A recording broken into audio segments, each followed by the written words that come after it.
जिस प्रकार से उनकी प्राण प्रतिष्ठा हो जाएगी और उनके बाद जब सिंहासन विराजमान हो जाएंगे तो मूर्ति बड़ी है, 5 वर्ष के बालक के समान। ये मूर्ति बहुत छोटी है, तो इसी हिसाब से रखा जाएगा। देखिए प्राण प्रतिष्ठा होने के बाद एक पट्टी बनी होती है हाथ पर मूर्ति पर, और जब स्थापित हो जाएगी तो उसके बाद में अंतिम में जो मुख्य यजमान होंगे वो उस पट्टी को खोलेंगे और शीशा दिखाएंगे और सोने के तार से सीख से क्या होता है उनका काजल लगाया जाए। उसी में कुछ राक्षस भी भये, तो कुछ धार्मिक भले कुछ अधार्मिक भये। आज भी है, कुछ धर्म को मानते हैं, कुछ धर्म को मानते ही नहीं हैं। तो इसी तरह से वो चलता रहेगा। समझते हैं कि दूसरे की निंदा, भगवान की निंदा, धर्म की निंदा, सनातन धर्म करने से हमको सत्ता मिल जाएगी, वो कतई नहीं।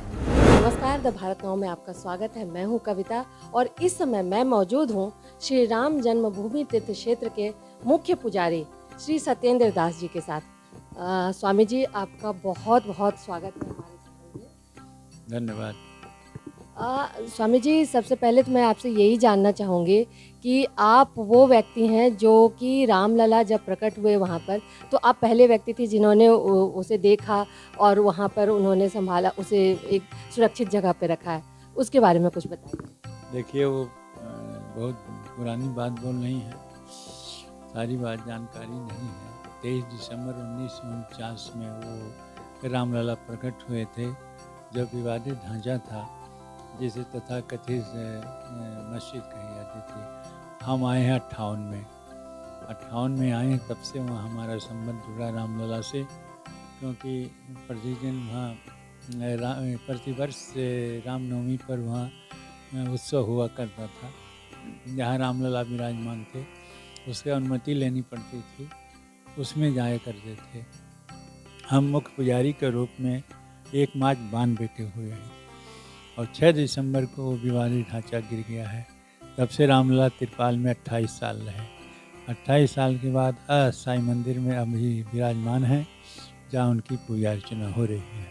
जी, मैं उसी 1992 की बात कर रही थी कि जिस समय 1992 में वो पूरी घटना हुई और उसके बाद श्री रामलला को आपने वहाँ पे उठाया और एक नीम के पेड़ के नीचे रखा, उसके बारे में बताइए। हाँ, वही बात है कि वो 3 ढांचा थे, 3 गुम्बज थे।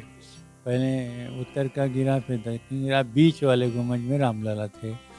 जब इसको भी आ गया कि इनको गिराएंगे, तो वहाँ दान पात्र रखा था, उसको हटा दिया गया और फिर देखा कि इसको तोड़ना शुरू किए, तो कार सेवकों के सहयोग से रामलला को वहाँ सिंहासन सहित उठा करके ले गए। एक बड़ी सी नीम का पेड़ था, उस पेड़ के पास में रख दिए और उसके बाद में गिर गया।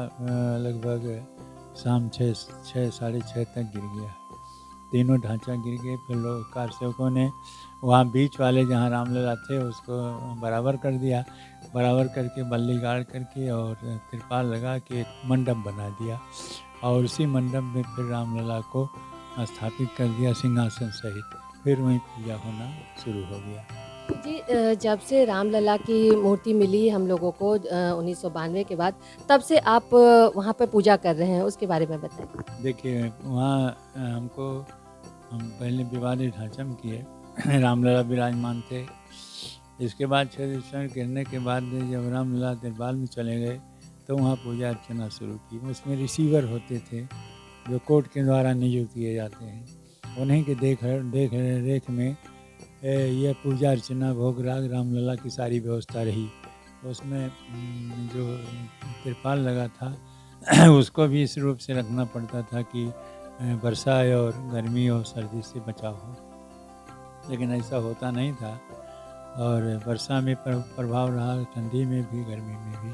गर्मी में केवल एक पंखा लगा हुआ था और जिससे कि गर्मी का कोई प्रभाव जो पड़ता था उसमें कोई रुकावट नहीं आता था, वो पंखा का कोई प्रभाव नहीं पड़ता था। इसलिए रामलला को गर्मी और ठंडी और बरसात तीनों अवस्थाओं में परेशानी होती थी। गुरुजी ये तो हम जानना चाहेंगे आपसे कि अभी जो 22 जनवरी को प्राण प्रतिष्ठा होने वाली है मंदिर में, तो उसके उनके मुख्य पुजारियों में से आप वहाँ पे होंगे। तो उसके बारे में हमें बताइए कि ये ख़ास मुहूर्त क्या है और वहाँ किस तरीके से पूजा होगी? देखिए उसके विद्वान अलग हैं, कर्मकांडी हैं, काशी से बुलाए गए हैं। जो प्राण प्रतिष्ठा कराएँगे वो नहीं। जब प्राण प्रतिष्ठा हो जाएगी तब उसके बाद हम पुजारी हैं, हम पूजा करते हैं। प्राण प्रतिष्ठा की व्यवस्था जो अलग करते हैं। ट्रस्ट से उसमें सारे सामान जो देंगे माँगेंगे देंगे और उसके बाद पुरोहित जो होते हैं कर्मकांडी वो उसको कराएँगे मतलब प्राण प्रतिष्ठा। तो विषय जो है वो अलग है, वो सारी जानकारी अब आपको काशीपुरम में श्री चंपत राय जी से प्राप्त होगी। बाकी जो हो जाएगा प्राण प्रतिष्ठा उसके बाद की पूजा अर्चना की जिम्मेदारी हमारी होगी। आचार्य जी हम आपसे एक चीज़ और जानना चाहेंगे कि अभी एक शंका भी है लोगों को और हम लोग सब जानना चाहते हैं कि अभी तक रामलला की जिस रूप में पूजा होती आई है क्या अब एक नया विग्रह बनाया गया है तो उस रामलला के विग्रह का क्या होगा वो जो हमारी मूर्ति है उसका क्या होगा? देखिए पहले एक जने हमसे इससे पूछे जैसे हम लोग देवी की उस नवरात में मूर्ति पूजा करते हैं और नवरात्र समाप्त होने के बाद में विसर्जन कर देते हैं, तो कहीं ऐसा तो नहीं है नई मूर्ति आने के बाद में वो पुराने वाले विसर्जित हो जाएंगे? हम कहा ऐसी बात नहीं है। या शंका न रखो। जिस प्रकार से उनकी प्राण प्रतिष्ठा हो जाएगी और उनके बाद जब सिंहासन विराजमान हो जाएंगे तो मूर्ति बड़ी है, 5 वर्ष के बालक के समान।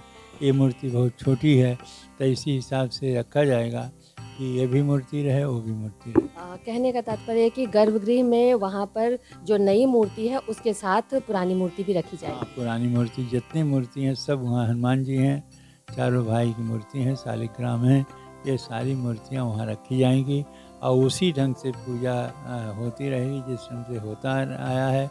और वैसे ही जो नई मूर्ति का वहाँ स्थापना होगा उनकी पूजा वैसे होगी। आचार्य जी हम आपसे जानना चाहेंगे अगर आप हमें थोड़ा बता सकें कि उस दिन जब पूजा होगी तो क्या-क्या होगा? क्योंकि बहुत सारे लोग हैं जो सब लोग नहीं जा पाएँगे और उनको बहुत उत्सुकता है जानने की कि वहाँ पर किस तरीके से पूजा होगी। तो ज़रा आप हमें कुछ बता पाएँगे? देखिए प्राण प्रतिष्ठा होने के बाद एक पट्टी बनी होती है आँख पर, मूर्ति पर, और जब स्थापित हो जाएगी तो उसके बाद में अंतिम में जो मुख्य यजमान होंगे वो उस पट्टी को खोलेंगे और शीशा दिखाएंगे और सोने के तार से सीख से क्या होता है उनका काजल लगाया जाएगा। ये 3 काम होने के बाद में तब उनको भोग लगाया जाएगा। भोग लगाने के बाद में आरती होगी और आरती होने के बाद पट खोल दिया जाएगा। तो दूर से लोग उस समय दर्शन कर लेंगे भगवान रामलला का जो नई मूर्ति है उसका। जी। आचार्य जी एक ऐसी बात है कि इस वक्त हम लोग सुन रहे हैं सब पूरी दुनिया को उत्साह है कि अब हमारे रामलला यहाँ विराजमान होने वाले हैं। उनका इतना भव्य विशाल मंदिर बन रहा है लेकिन बहुत सारे लोग हैं जो इसका विरोध भी कर रहे हैं। इसके बारे में आप कुछ कहेंगे? देखिए सदियों से देव और दैत्य दानव देव दानव देवताओं का और दानवों का विवाद शुरू से सृष्टि के आज से होता आया है। उसी में वो कुछ राक्षस भी भये तो कुछ धार्मिक कुछ अधार्मिक भये, आज भी है कुछ धर्म को मानते हैं कुछ धर्म को मानते ही नहीं हैं। तो इसी तरह से वो चलता रहेगा और जो लोग ऐसा सोचते हैं ऐसा समझते हैं वो गलत सोचते हैं क्योंकि जतो धर्मस् ततो जया, जहाँ धर्म है वहीं विजय होती है। इसलिए धर्म पर चलें और धर्म के प्रतिकूल न चलें। यदि धर्मो रक्षति रक्षिता, जो धर्म की रक्षा करता है धर्म उसकी स्वयं रक्षा करता है। इसलिए इस सब भावनाओं को बिना जाने केवल राजनीति में पड़े रहने से समझते हैं कि दूसरे की निंदा, भगवान की निंदा, धर्म की निंदा, सनातन धर्म करने से हमको सत्ता मिल जाएगी, वो कतई नहीं मिलेगी। उनको सड़क पर ही घूमना पड़ेगा। इसलिए इस विचार को छोड़ दें और रामलला को समर्पित हो जाएं और ये जो हमारा सनातन धर्म है उसका विरोध न करें, क्योंकि सनातन धर्म एक ऐसा है जो वो भी पालन करते हैं। अब वो भले कहें जैसे अपने माता पिता की सेवा करना सनातन धर्म है, और अपने बच्चों को सेवा करना, उनके व्यवस्था करना, ये पिता का धर्म है। तो ये सब सनातन धर्म में आते हैं। कृते च प्रतिकर्तव्यम, ये धर्म सनातन है। जो मेरे लिए किया है उसके प्रति हम भी करें, यही सनातन धर्म है। जी। आचार्य जी, एक चीज़ है कि सारी दुनिया अभी खुश है राम मंदिर को देख कर के। आप 1992 से देखते आ रहे हैं कि कैसे रामलला टेंट में थे और इतने सालों से वो ठंडी, गर्मी, बरसात में वहाँ पे रहते थे। तो अब इस समय जब मंदिर बनकर तैयार हो गया है, तो उसके बारे में आप कुछ कहेंगे? बहुत अच्छा हुआ, क्योंकि एक है कि जो अति व्याकुल होई, तल छाया सुख जाने सोई।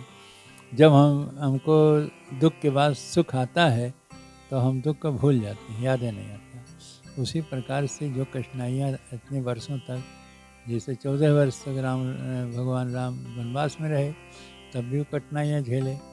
और उसके बाद में यह उनकी प्रतिमा है जो साक्षात उनका स्वरूप ही है, इसमें भी उनको कठिनाई हुई 28 वर्षों तक। तो ये सब भूल करके अब भगवान जब भव्य मंदिर विराजमान होंगे, तो आनंद विभोर हो जाएगा। और राम राज बैठे त्रिलोका, हर्षित भय गए सब सोगा। जैसे त्रेता युग में भगवान राम जब राज सिंहासन बैठे थे, और सारे शोक और विषाद जो थे समाप्त हो जाते थे, वैसे अब भी जब रामलला वहाँ विराजमान होंगे, तो सभी का जो संताप है, जो दुख है, जो कष्ट है, देश में जो किसी प्रकार की आपत्तियां हैं, वो सब समाप्त होंगे, और भक्तगण जो हैं वो प्रसन्न होंगे। वैसे हम भी अत्यंत प्रसन्न हैं कि भगवान हमारे राम भव्य मंदिर में विराजमान होंगे, और वहाँ पर सब सुविधाएं होगी, जिससे उनको कोई कष्ट नहीं होगा। आचार्य जी, आपने हमें इतना कुछ बताया और मंदिर में कैसे पूजा होगी, जो लोगों को बहुत उत्सुकता है जानने की कि कैसे कब क्या होगा, तो उस ये बताया आपने, इसके लिए बहुत-बहुत धन्यवाद। और भारत माँ के साथ बात करने के लिए आपका बहुत। जय श्री राम। तो ये थे हमारे साथ राम मंदिर तीर्थ क्षेत्र के मुख्य पुजारी सत्येंद्र दास जी, और इस समय मैं अपने साथी अभय के साथ कविता चौधरी, द भारत में।